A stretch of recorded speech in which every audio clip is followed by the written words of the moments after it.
Hello students. तो चलिए हम स्टार्ट करते हैं हमारा सब्जेक्ट बिजनेस स्टडीज। हम कंटिन्यू कर रहे थे हमारा chapter number 2 that is classification of business activities. कितने तरीके से बिजनेस एक्टिविटीज को क्लासिफाई किया जा सकता है हमने देखा था, इंडस्ट्री और दूसरा कॉमर्स। इंडस्ट्री को हमने बहुत ही अच्छे तरीके से समझा।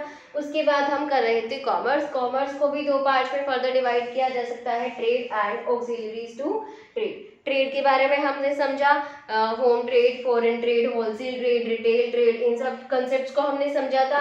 आज हम देखेंगे ऑक्सिलरीज टू ट्रेड। तो ऑक्सिलरीज का मतलब होता है सपोर्टिव, ऐसी एक्टिविटीज जो ट्रेड को क्या कर रही हैं, सपोर्ट कर रही हैं, मतलब कि सहायता कर रही हैं। तो देखते हैं कि क्या क्या किस किस तरीके से ट्रेड में सहायता करती है ये एक्टिविटीज। अब देखिए क्यों सहायता चाहिए ट्रेड को। ट्रेड में मतलब क्या, परचेज एंड सेल एक्टिविटीज को इंक्लूड किया था, परचेज एंड सेल एक्टिविटीज को इंक्लूड किया जाता है ट्रेड में।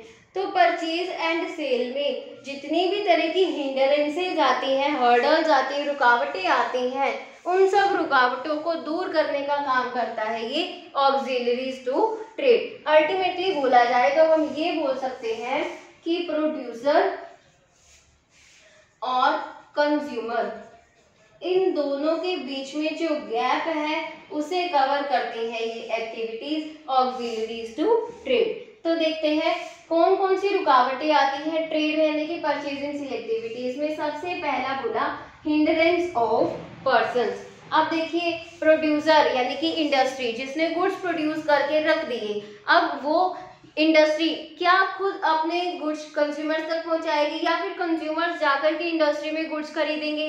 जी नहीं। क्या चाहिए, पर्सन्स चाहिए, मिडिल मैन जिन्हें बोला जाता है। ये मिडिल मैन क्या करेंगे, इंडस्ट्री से गुड्स खरीदेंगे और किसे बेचेंगे, कंज्यूमर्स को बेचेंगे। देखिए इंडस्ट्री जो है ये अपने गुड्स बेचती है किसे, होलसेलर को। होलसेलर गुड्स बेचेगा रिटेलर को और रिटेलर से गुड्स जाएंगे किसके पास, कंज्यूमर्स के पास। तो प्रोड्यूसर और कंज्यूमर में ये जो गैप था ये किसने कम किया, हमारे मिडलमैन ने, होलसेलर और रिटेलर ने।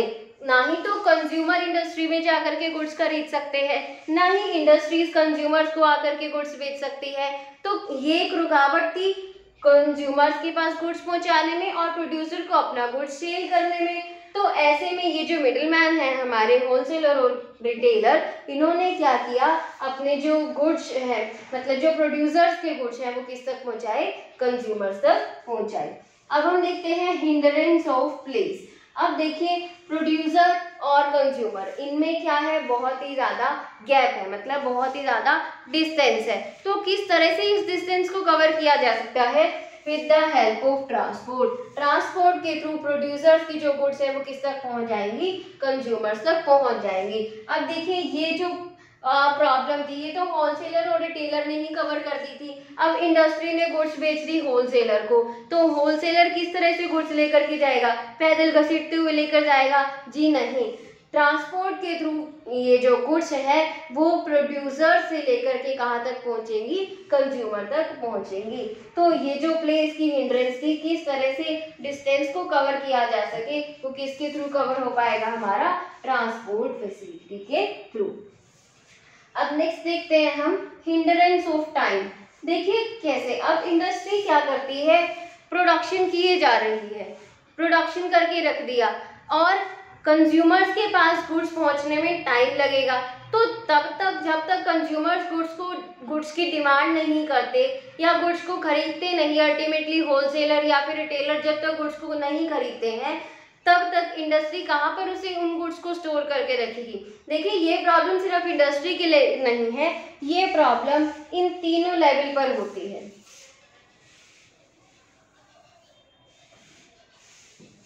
ये प्रॉब्लम होलसेलर के लिए भी है और ये प्रॉब्लम रिटेलर के लिए भी है कि इन तीनों को गुड्स को कहीं ना कहीं क्या करके रखना है, स्टोर करके रखना है। तो कहाँ पर ये गुड्स को स्टोर करके रखेंगे, वेयर हाउसेस में।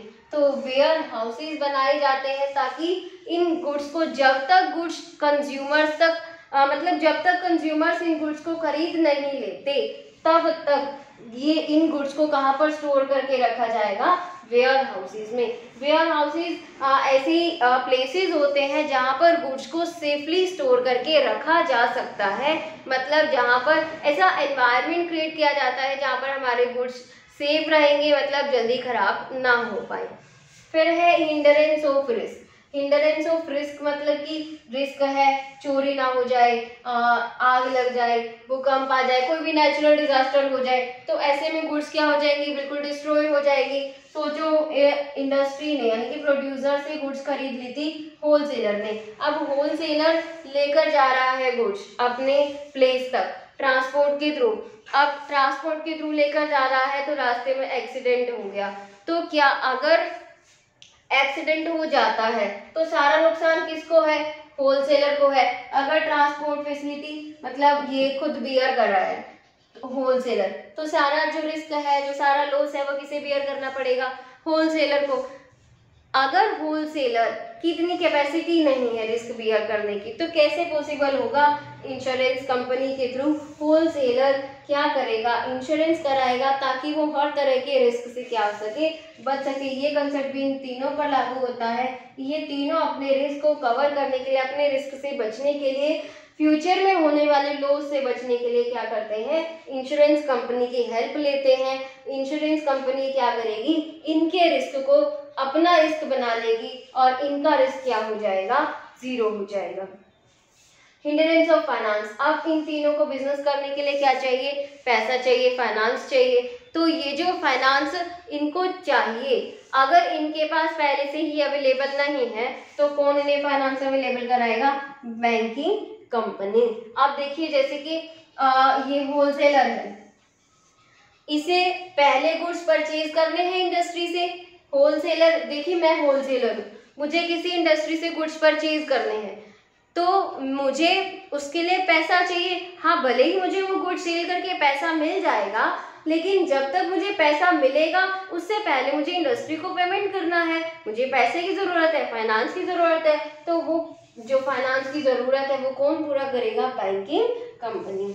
और last one is hindrance of information. अब इंडस्ट्री ने गुड्स बना करके रख दिए, कंज्यूमर को नहीं पता कि मार्केट में वो गुड्स अवेलेबल है कि नहीं है, तो वो जो इंफॉर्मेशन है प्रोडक्ट की कंज्यूमर तक वो कौन पहुंचाएगा, एडवर्टाइजिंग एजेंसीज और एडवर्टाइजिंग कंपनीज। एडवर्टाइजिंग के थ्रू कंज्यूमर तक की इंफॉर्मेशन पहुंचाई जाती है कि एक पर्टिकुलर प्रोडक्ट जो है वो मार्केट में अवेलेबल है, जिससे जो इंडस्ट्री का, जो प्रोड्यूसर का जो प्रोडक्ट है वो क्या है, मार्केट में या फिर कंज्यूमर्स में अच्छा बिकेगा।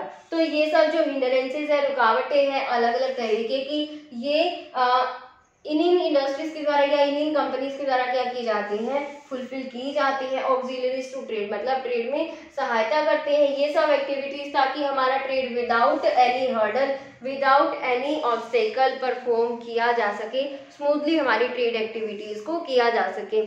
अब एक लास्ट टॉपिक है छोटा सा, हम देखते हैं difference among industry, commerce and trade. हाँ जी, तो देखते हैं difference among industry, commerce and trade, इन तीनों में क्या क्या डिफरेंस रहता है। तो फर्स्ट डिफरेंस इज एक्टिविटी, मतलब क्या कौन कौन सी एक्टिविटीज परफॉर्म की जाती है इंडस्ट्री में। हमें पता है गुड्स को प्रोड्यूस किया जाता है, production of goods and services. Commerce में distribution of goods and services, industry ने जिन गुड्स को बनाया, कॉमर्स क्या करेगा, उन गुड्स को डिस्ट्रीब्यूट करेगा। डिस्ट्रीब्यूट कहाँ की जाती है उन गुड्स एंड सर्विसेज को, कंज्यूमर्स में। फिर है ट्रेड, ट्रेड में क्या किया जाता है, buying and selling of things, goods को बाय और सेल किया जाता है, खरीदा और बेचा जाता है।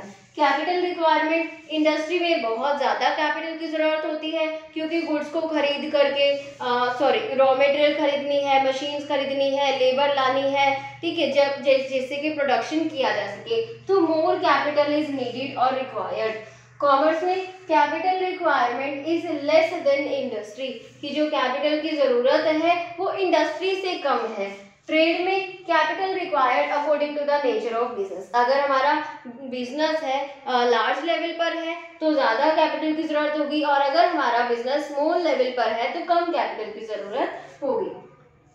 आगे चलते हैं स्कोप की तरफ। It includes primary, secondary and tertiary industries. Commerce industry में क्या क्या इंक्लूड किया जाता है? प्राइमरी इंडस्ट्री, सेकेंडरी इंडस्ट्री और टर्शरी इंडस्ट्री। कॉमर्स में it includes trade and auxiliaries to trade, जैसे कि हम पढ़ के ही आए हैं। ट्रेड में क्या होगा? फॉरेन ट्रेड और होम ट्रेड को इंक्लूड किया जाता है। रिस्क एलिमेंट, सबसे ज्यादा रिस्क रहता है इंडस्ट्री में, ठीक है, और कॉमर्स में रिस्क तो है लेकिन इंडस्ट्री से कम है, और ट्रेड में इन दोनों से कम रिस्क होगा, लीस्ट रिस्क इन्वॉल्व। और लास्ट पॉइंट है म्यूचुअल डिपेंडेंस।